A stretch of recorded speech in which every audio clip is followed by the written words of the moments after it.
Guys, Andrew Beckford from Motor World Hype, standing with Dan Greenawalt from Turn 10 Studios. So we just got our first look at Forza Motorsport 6. And with all new games, we always have new questions. You answered a lot of questions in the presentation, but there's still some more that we kind of want to address. And some of our questions are straight from the Forza Motorsport community on the ForzaMotorsport.net forums. So I'm going to start off here with my first question. Let me just get my phone here. So one of the things I've noticed for the last few Forza games is that the exterior modifications and wheels, they're cool, but they're getting a little bit long in the tooth. Are there any new body kits or wheel selections that'll be in Forza Motorsport 6 over 5? Well, with Forza Horizon 2, we actually added new wheels with HRE lineup. So I think there are about 30 new wheels, maybe Momo as well. So we're always looking at what we're going to do to revamp certain aspects. And then the way we actually do the body kits are primarily based on new cars that come in. We look at what are the current hot cars, and what are the mods that are available for that. And a lot of that's OEM because the manufacturers have taken a lot of that load on, where a lot of the body kits for a new car, they have so many options from the factory itself. Okay. Next question. Hold on, let me get my phone ready. Will there be timed and endurance racing in Forza 6? By time, do you mean time-based? Yeah, time-based. So, no, we're doing longer races. So we're actually doing, in the career, there's now endurance races. And the endurance races are based on stints, so like a driver's stint. And a driver's stint usually is 1 to 2 tanks of gas at, for example, Le Mans. And so usually that would be, like 2 tanks of gas at Le Mans is usually about a 2-hour stint, maybe 2 hours, 10 minutes. So that's how we've done it. We've done it based on laps, which is how a driver actually experiences it when they're doing endurance racing. Cool. So can you do endurance racing on any track in the game or only select tracks? Yeah, you can do the long racing online, and in free play you can set up incredibly long races. But in the career itself, we've hand-selected tracks to put that on, but that's not like a technical limitation. We were selecting tracks that are famous for having races where a driver would do a single long stint or 2 double stints on a team. Nice. What inspired you to do that in this game rather than before, saving that for the next game? Listening to the fans. So it was a fan kind of feedback request sort of thing, right? Yeah. Cool. All right. Will there be more motorsport disciplines in Forza 6? In Forza 5, we got open wheel cars and we got Indy cars and F1. Will we see more of that? Will there be maybe WRC cars, off-road trucks, that kind of thing? Can we expect that? There is more diversity in this game. With 450 cars, we added a lot of new types of cars as well. Some of them were things that we hinted at with, after the launch of 5 with, some pre-war cars and as well as some more of the older Grand Prix cars. We fleshed out some of those lists a bit so they're bigger fields and there's bigger racing. Can-Am cars, but also we've added a touring car group. So if you think about more of the 2-liter touring car and bigger, like British touring car and world touring car, we've actually added that group in as well. There's quite a bit. I mean, honestly, when you go to 450 cars, it's the strength of that is not the number. The strength of that is the diversity. Cool. Sorry, I should have used something besides my phone. Considering all the things that happened with Top Gear recently, with the 3 hosts leaving, is there still a relationship between Forza and the brand Top Gear, or is it transitioned over to the personalities themselves? Both. So yes, Top Gear has had a lot of changes recently. I think they've all been fairly well documented. But part of what our fans like to do is hot lap on the test track. So we still have the test track. And then also we had events in 5, and we've actually fleshed this out even more in 6, where you race against the Stig. The Stig is another great part of Top Gear lore and personality. But we do actually have the individual hosts as well. Specifically, we have Richard May and James Hammond, and they have... James May and Richard Hammond. Yes, I know. Sorry, I've been talking too much today. And they've joined the host of other automotive, celebrities and passionate automotive people to host our showcase events and some of the other kind of stories in motorsport we have through the game. So at that point, that's a little bit less Top Gear, and it's more about their passion for cars and what they're bringing in. Cool. So, I mean, that's going to make some people very happy because we were worried after that whole debacle happened. So you have Forza Motorsport and you have Forza Horizon. Do you think that there might be room in the future for a 3rd edition to the franchise, like, say, a Forza Rally or a Forza Drift, something specific to a different type of motorsport discipline or situation? Honestly, I don't think there's really a limit to what we could do with Forza as far as it living within the guidelines of get gamers excited about cars and car lovers excited about games. I don't think we need to limit the franchise to only being on console or only being the current disciplines we have. But I'm not actually announcing any plans. You're just asking me, whether they're possible. Of course they are. The studio keeps growing, the franchise keeps growing, our fan base is huge, they love the games.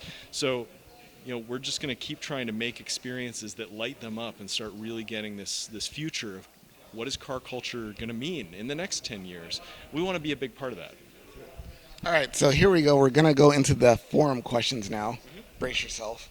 Actually, we did things a little bit differently this year, where instead of, everybody posting a question, we picked them at our discretion. We actually had the forum members like and vote on the questions they wanted asked the most. So we took about 5 or 6 of them. I'm going to pitch them to you. You can answer them or not, but the promise was we were going to ask if we had the opportunity. So the first question comes from user Manteo Max, and he wants to know if Forza Motorsport 6 will include player clubs, sharing of garage cars, and will it allow for gifting cars, credits, and other game assets? So currently there's not a plan to do clubs, and a lot of those features that were listed from Forza 4, that's not currently where we're going. We focused most of our UGC sharing on the way we can empower the players that create tunes and paint schemes more directly. So in Forza 5, you kind of shared them out, and they got used by a lot of people, but it was unclear who used them and how much, and so it didn't feel empowering as someone who's a creator to really manage your files. And our goal with 6 is to make it so that you know which files are being used, how they're being used, how you can promote them better, getting paid equitably for them, and that we can make those guys into heroes, those guys and girls, so we can actually really showcase them better. So rather than focusing on going to the old ways we had done it before, not that they're wrong, we're trying to usher in a world where the creators are really empowered to do it, while we haven't made it where the consumers have to be thinking about how much money was this, and how was I doing that, and do I have to download this? We want to make it where the consumers don't even know what's going on. There's just this, oh my God, look at that paint job, that's amazing, I want it. Or, oh, there's a tune that was made for rain and for this car, and I'm doing a rain race, I want to download it. So we want to remove those barriers for the consumers, and that means rethinking a lot of the old design paradigms we had. Next question is actually from the same user, Manteo Max. He was very active. He wants to know, how will Forza Motorsport 6 penalty system and lobby controls deal with corner cutting, crashing, and other griefing? So actually, one other thing regarding the way players are playing together. Now I forgot what I was going to say, so I'll just answer that question. Okay. So we've got a new league system in the game, actually, and first off, we've removed all of the quicksand. We've added interactive tire walls, and so the tire walls can kind of blow up and go on the track and all that, just like on a real track, which is much more interactive. But that allowed us to actually stop a lot of the corner cutting by putting tires deeper into the corner itself and removing all the quicksand. Now, as far as actually like penalizing people who are griefers or what have you, the new league system is like competitive multiplayer. So you're actually ranked based on your skill and your temperament, so how much you grief or hit people or not, and you go into a league. Now the leagues themselves are competitive multiplayer where you get to race. So if you really want that clean professional style racing, drive that way yourself, and you will automatically be in the leagues with other drivers like you. Cool, excellent. All right. Next question comes from English Demon 74. Will custom online lobbies return in Forza Motorsport 6 like we had in Forza Motorsport 4? We still have custom lobbies, and they're still online lobbies. I think the question is really about searching for public lobbies, because the lobbies can be open. We're focusing everything on this league system. So the goal is to get more people linked into these really much better types of racing, because the other racers you're in, again, 24-car multiplayer is just big fields. So we need the cars and the racers that are in those cars to be of the same skill level and of the same temperament. All right. Next question comes from the Shadow Edge. How is the driver tar system being advanced to improve AI competitiveness and sportsmanship? Great question. Driver tar has actually changed quite a bit over the last 2+ years since we've been really working on it. So obviously Forza Motorsport 5 launched, we did a lot of updates to it, a lot of content updates, things changed. The Drivatar system actually evolved over time because the Drivatars changed. But then we introduced new features with Forza Horizon 2, an open world, and we had a whole new set of data. So now we were sitting on 5 million or so data different players and how they drive across all these different games, which is a huge opportunity for us. So in 6, we addressed one fan complaint immediately, and this was just simple. So we allow you to turn on professionalism. So some drivers are looking for more professional drivatars. You still get the drivatars, but they're not allowed to drive unprofessionally, which you could say makes them less like their original counterpart, but that's okay. It's your choice as a user. You can make them drive professionally. What's more exciting is with the 5 million data points, we were able to really double-click on all of the different behaviors they were doing that we had in the data, but the system hadn't learned. And we could accelerate its learning. So they learned how to break up single tires, and they get the back end a little bit more loose on the way out. The human side of them is just so much more intense and cool. So are they going to be tougher competitors then because of all this new data that they have? They're tougher and they're slower, so both. So basically, the faster drivers, the way they drive fast, a lot of times because they're winding out the car just a little bit, they're not drifting. They're just really winding out the tire and getting the most out of the back end as they come through. The AI driving system had learned some of it, but they hadn't learned it well. So drivatars in Forza Motorsport 6 use more of the car. That means they're faster. But also, people make different types of mistakes. And we were able to double-click on the types of mistakes they make and make sure that it really learned those as well. And that means that they're slower in new ways as well. So the whole spectrum is revamped. I'm looking forward to that, actually. Question from the Uber Chan. I hope I didn't mess up your username. Will we be able to use designs and or vinyl groups from Forza 5 in Forza 6? That's what I was going to say. So yes, when you're asking about clubs and shared garages. So actually, if you've played Forza Motorsport 5 or Forza Horizon 2, or actually even parts of Forza Motorsport 4 and the like, when you start Forza Motorsport 6, you're going to have an awesome garage already in your game. So we're going to just gift all these free cars straight into your game based on all these other games that you've played. It's kind of like profile import. But you can start with as many as, I think, 15 cars. That could be everything from, LaFerrari, incredible cars start in your garage. So there's already kind of a shared garage, but it's shared with you from previous games. But to your point exactly, yes, you can import your files, your tunes, and you can import your actual paint schemes. So this last question didn't get a lot of votes, but it's one of my favorites, and I'm looking forward to your answer to this. This is from Daddy-O Dude, and he wants to know, what will players see as the biggest single improvement in Forza Motorsport 6 over 5? I hate to turn this on you, but honestly, it depends on what type of player you are. We have a very diverse group of players that play in Forza Motorsport. So we've got players that really know the cars and tracks they want, and they just want to jump into free play, maybe even split screen, and play the exact car in the exact conditions. We have players that want to immerse themselves in a deep career. And the career is 70-plus hours. It's now narrated by cool automotive professionals. And then also with the 450 cars, we take you on this amazing tour where you can lose yourself.